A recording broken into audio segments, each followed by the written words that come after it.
cuando queremos hablar de diversidad cultural, lo único que tenemos que hacer es mirarnos al rostro. Y ahí podemos reconocer que el rostro del otro nos devuelve la diferencia de ese otro que también nosotros somos.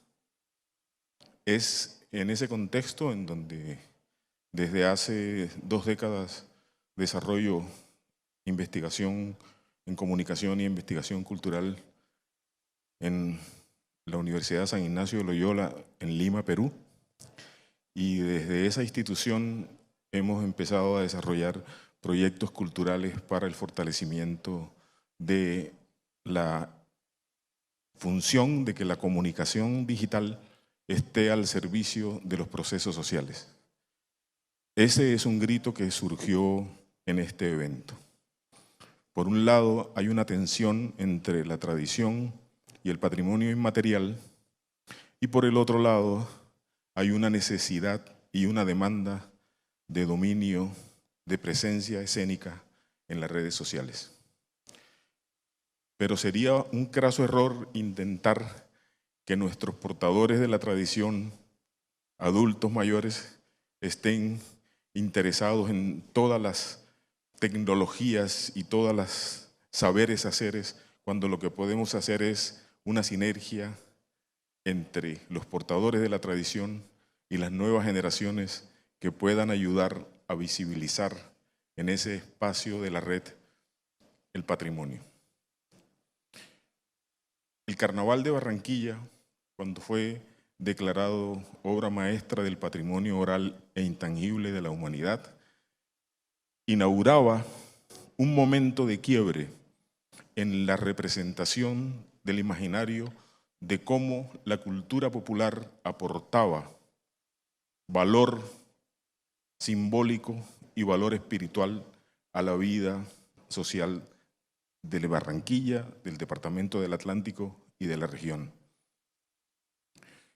Esa historia de que las élites de la ciudad hacían el carnaval y lo llevaban a los clubes y el otro lado estaban los sectores populares en una clara división, luego se junta en el espacio del carnaval y las expresiones rurales empiezan a tener una presencia en lo urbano. Ese reconocimiento, esa tensión que siempre ha existido entre campo y ciudad, entre el citadino que se siente experto y el rural que se siente con una cierta vergüenza de serlo, hoy en día no existe.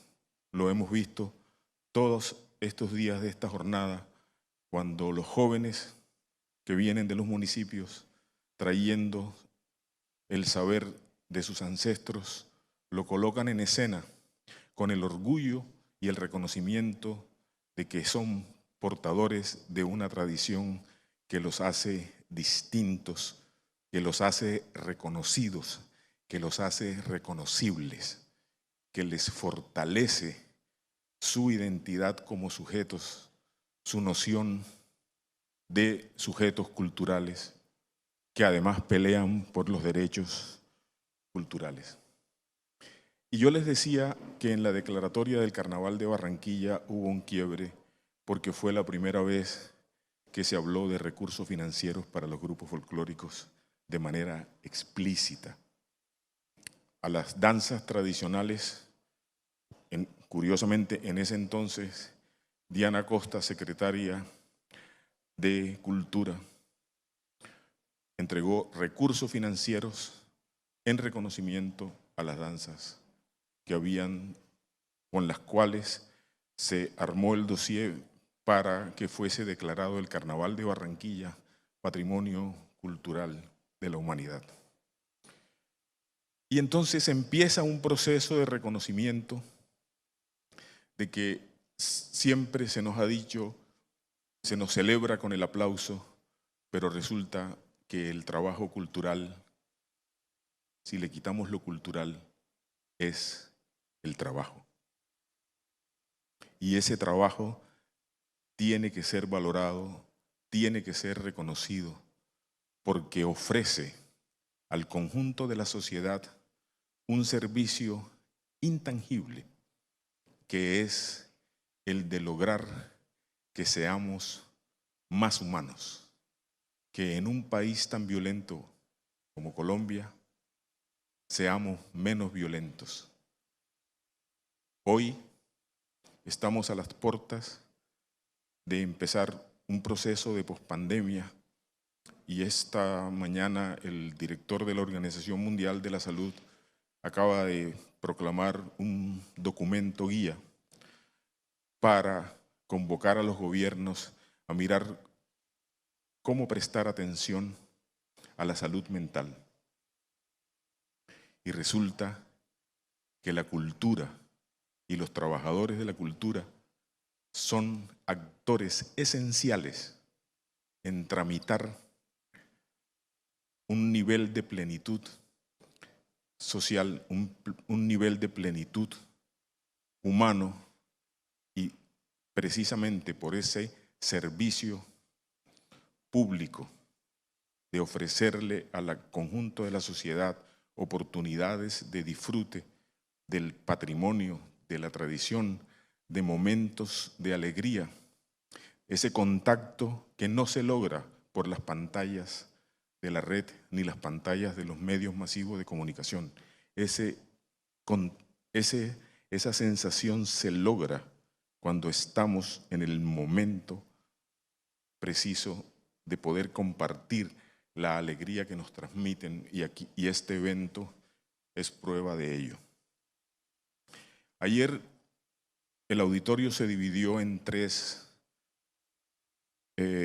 mesas de trabajo y la idea es redactar una proclama porque en pocas horas habrá un nuevo gobierno en la República de Colombia. E indefectiblemente tendremos como trabajadores de la cultura que estar vigilantes de que los planes de cultura, de que los presupuestos para la cultura, de que las condiciones materiales para hacer cultura estén dadas. Eso hay que ir a pelearlo en los espacios políticos que son los adecuados para hacer ese ejercicio.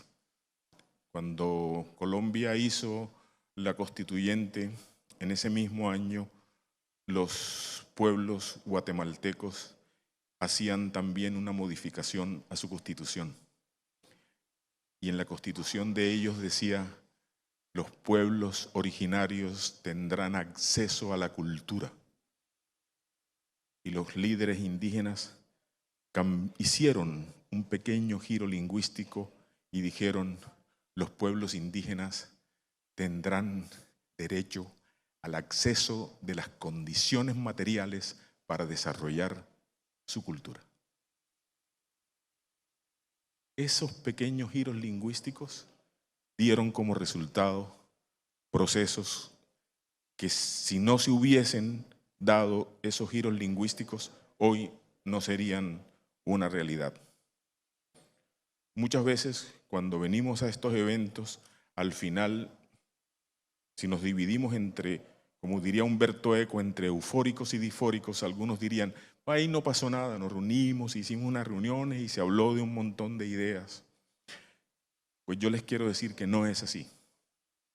Hace 20 años, un grupo de estudiantes universitarios de una universidad pública decíamos: deberíamos crear una escuela distrital de arte. Esta ciudad debería tener casas comunales de cultura.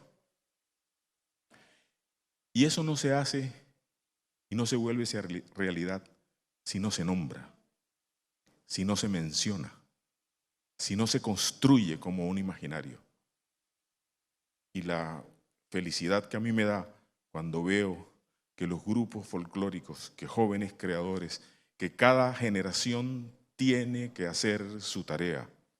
Como diría la canción del sur, la máxima alegría que nosotros podemos conquistar es que la reseca muerte no te encuentre sin haber hecho lo suficiente. Esa es la tarea que todos los que trabajamos en la cultura debemos abarcar.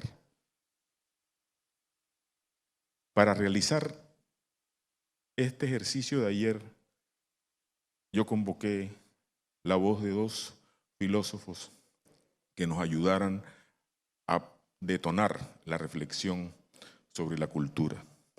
La primera es del filósofo catalán Raimon Panikkar, que dice: la identidad se encuentra perdiéndola, no buscándola, no queriéndome aferrar a una identidad que aún no está realizada y que no se puede encontrar desde luego en el pasado, porque entonces sería una copia de algo viejo. La vida es riesgo, la aventura es novedad radical. La creación se produce todos los días, algo absolutamente nuevo e imprevisible. La segunda idea decía: experimentamos una situación única en la historia.